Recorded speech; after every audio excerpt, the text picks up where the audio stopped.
It wasn't intended to be a long-term home, this unusual camp. Simply the expression of a powerless protest, the ramshackle huts that they've built in the riverbed. Khamayas, like Ashna Ramchowdhury and his family. Khamayas are former bonded slaves in Nepal who were declared free by law in the year 2000. The basis for existence granted by the state was a couple of 100 square meters of poor land, far too little to survive.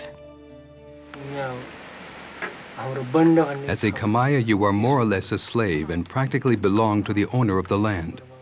When we were declared free, we didn't own anything.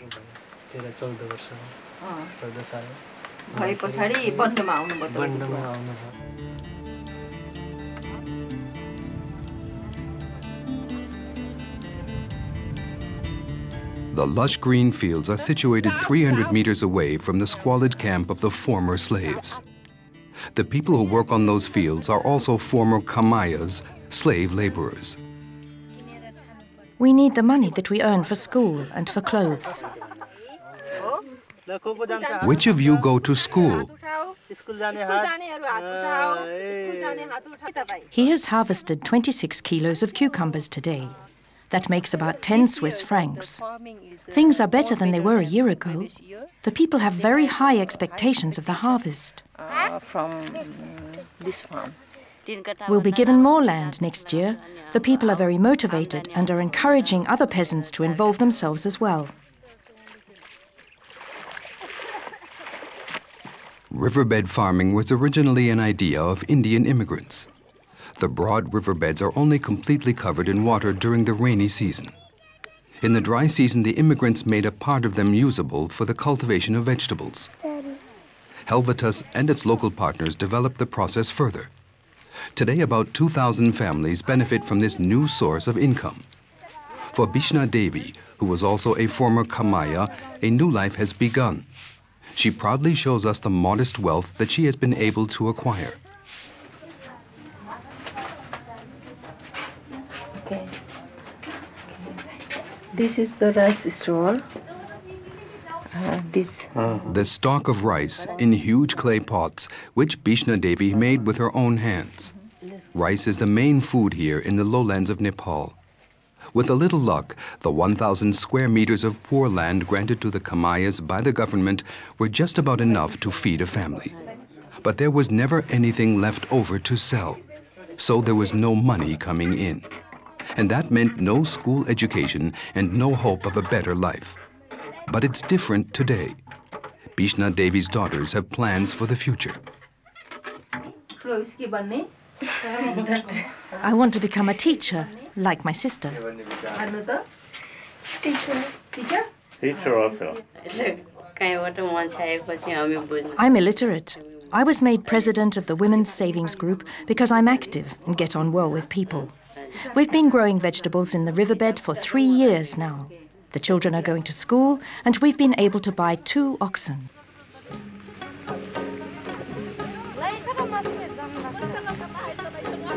The water that comes down from the Himalayas brings life to the lowlands. The riverbeds are not just sand, they provide fertile alluvial soil that wasn't being used at all until a few years ago. The times of famine have now gone for these people. The fact that the river provides a few fresh fish for the menu isn't particularly important in terms of feeding people. But fishing together is a kind of party event for people who have a new future and have gained their dignity.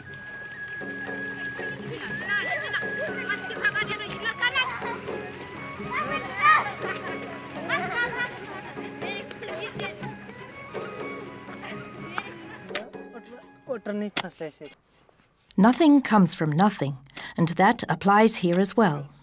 Riverbed farming has to be learned. It's not a good idea to plant too closely to the water, because a downpour at the wrong time could swell the river and wash the gardens away. The plants need to be set in trenches, so that groundwater reaches the roots, and not all soil is suitable. Blackish grains in the sand indicate microorganisms, meaning fertility.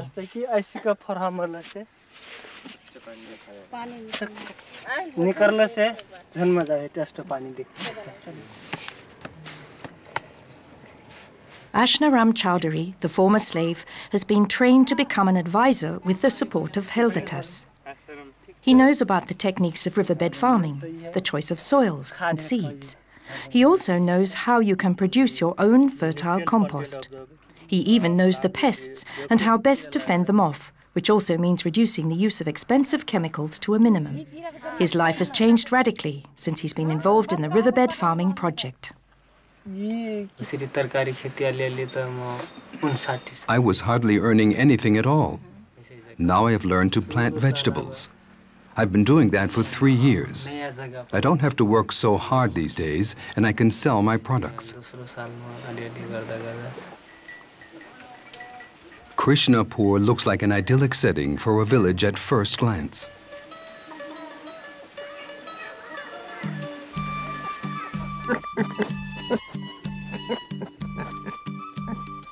But for many people, it's a place to escape from.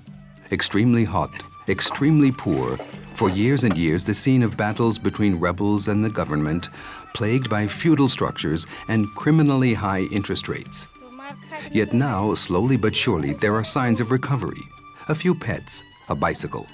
When people begin with riverbed farming, there's a little kick-off help available for seeds, tools, and training. Helvetas aims to help people help themselves.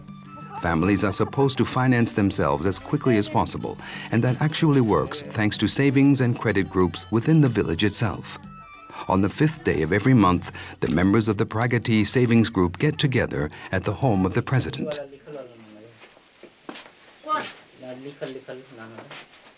They are all former slaves who have now organized themselves here. And, as so often, it's the women who take care of the financial matters.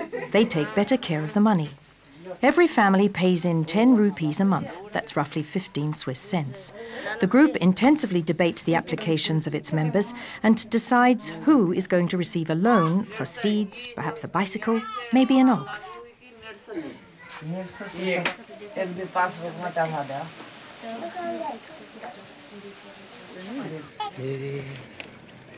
The month of April, harvest season for the riverbed farmers. Their main product is cucumbers, particularly suited to this kind of cultivation. But there are also watermelons, pumpkins, and bitter melons. A few farmers have already begun to experiment with other products at their own cost on land which they have additionally leased. No one has yet given up in the 3 years the project has been running. The riverbed farming project initiated by Helvetas is an unparalleled success story.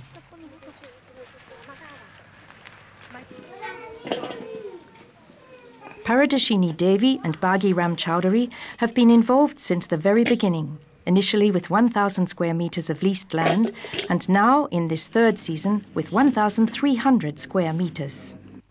At the moment, we're selling up to 70 kilos every day. That works out to 400 Swiss francs a month when the prices are good.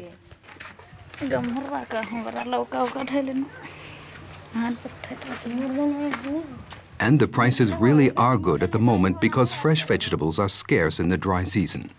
When the season begins, the products can be sold directly to local traders.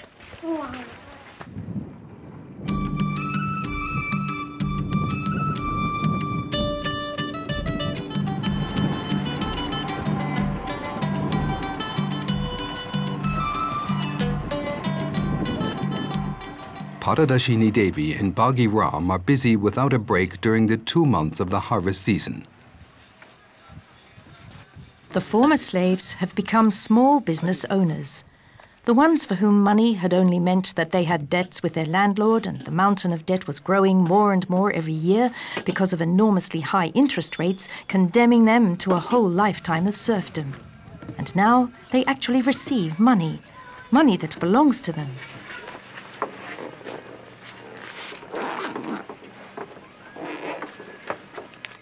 In the first year, the income for the season only amounted to a modest 120 francs, well below the poverty level which the government set at 400 francs a year. In the 3rd year of riverbed farming, the income has risen to at least 500 francs. That is enough to pay the lease, school money for the children, new purchases, healthcare, and reserves for poorer times. The Chowdhurys began with initial aid of 50 francs. Today, they no longer have to rely on support. And the higher purchasing power of the population has an effect on others too. People like to buy these cucumbers because they grow right here in the neighborhood and are therefore very fresh.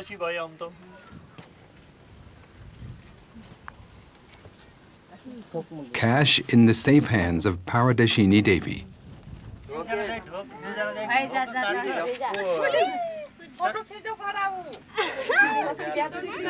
A party is being set up for the film crew from Switzerland and for the people from Helvetas who initiated this project and are expanding it further.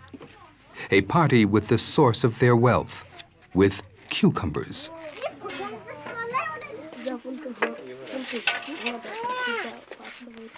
"2,000 families are currently benefiting from riverbed farming. It could be as many as 5,000 because there is enough suitable land available for them. But there are many more people without land in the region, and they are dependent on help. The idea is a cycle. After about 5 years, the riverbed farmers should have earned enough to buy their own land and be able to hand over the leased land in the riverbed to others."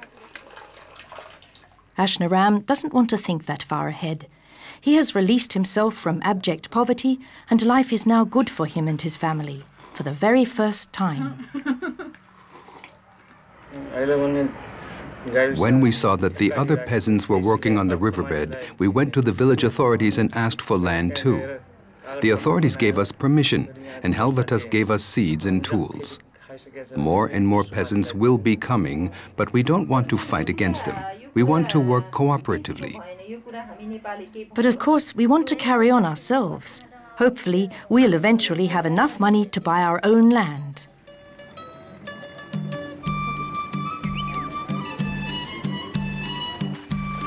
The rivers are flourishing. Slaves have become business owners. Children can go to school. Life has changed in Kailali and Kanchanpur, West Nepal.